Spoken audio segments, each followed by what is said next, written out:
Naman ilang beses na kami nakikiusap. Magpalit tayo ng sitwasyon. Kayo dito sa amin. Sino ba napupulaan? Kami. Dito mo lagay sa gitna, oh. Sa gitna nyo lagay. Gusto nila sa dumit na, ilagay nyo sa gitna. Yung kalsada, pinapakinabangan nyo na, pinagkakakitaan nyo, malasakita nyo naman. Angat mo, angat mo. Tanggalin nyo. Yung tawag tayo estorbo, tanggalin nyo yan. Angat mo, angat mo. Kayo nga nakaka-estorbo, nakaharang kayo sa kalsada, oh. Angat mo, angat mo. Kakahiya naman sa inyo.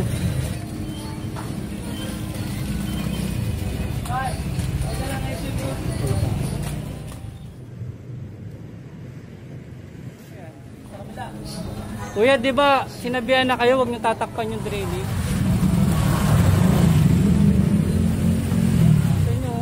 Ilang beses na ako pumupunta rito.